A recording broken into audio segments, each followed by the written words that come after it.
അസ്സലാമു അലൈക്കും. ഇന്നത്തെ എൻ്റെ ലഞ്ച് എന്ന് പറയുന്നത് ഒരു സ്പെഷ്യൽ ലഞ്ചാണ്.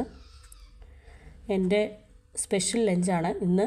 ഒരു തമിഴ്നാട് സ്റ്റൈൽ ബിരിയാണിയാണ്. അപ്പോൾ ഏറ്റവും ആദ്യം ഞാൻ ബിരിയാണി വിളമ്പി. ഇത് നല്ല സ്പൈസി ആയിട്ടുള്ള ലോങ് ഗ്രെയിൻ റൈസിൽ വരുന്ന ബിരിയാണിയാണ്. അപ്പോൾ ബിരിയാണി വിളമ്പി. അതിന് ശേഷം ഒരു ബോയിൽഡ് എഗ്ഗ് വെച്ചു. പിന്നീട് അതിലേക്ക് chicken fry 2-3 piece chicken fry ചെയ്തത് വെച്ചിട്ടുണ്ട്.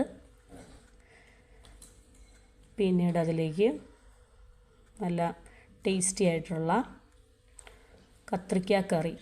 കത്രിക്ക കുഴമ്പ് എന്ന് പറയുന്നത് തമിഴ്നാട് ബിരിയാണിയുടെ ഒരു സ്പെഷ്യാലിറ്റിയാണ്. കത്രിക്ക കറി അല്ലെങ്കിൽ കത്രിക്ക കുഴമ്പ് എന്ത് വേണമെങ്കിലും പറയാം. പിന്നീട് കേർഡ് അല്ലെങ്കിൽ റൈത്ത വെച്ചു, കേർഡ് വെച്ചു.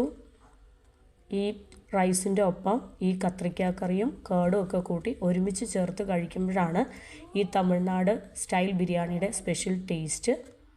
പിന്നെ കുറച്ച് ചള്ളാസ് അരിഞ്ഞത് വെച്ചു. വിനാഗറും സാൾട്ടും അതുപോലെ തന്നെ സവോളയും ടൊമാറ്റോ ഒണിയനെല്ലാം വെച്ചിട്ടുള്ള പിന്നെ 2 അപ്പളം വെച്ചു.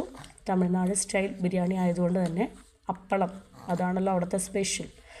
പിന്നെ ഏറ്റവും ലാസ്റ്റ് 2 പഴം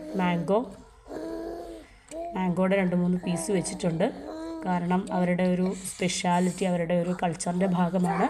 മെയിൻ കോഴ്സിൻ്റെ കൂടെ ഇത് അവരുടെ ഫേവറേറ്റ് ഫ്രൂട്ടാണ് മാംഗോ വിളമ്പുക എന്നുള്ളത്.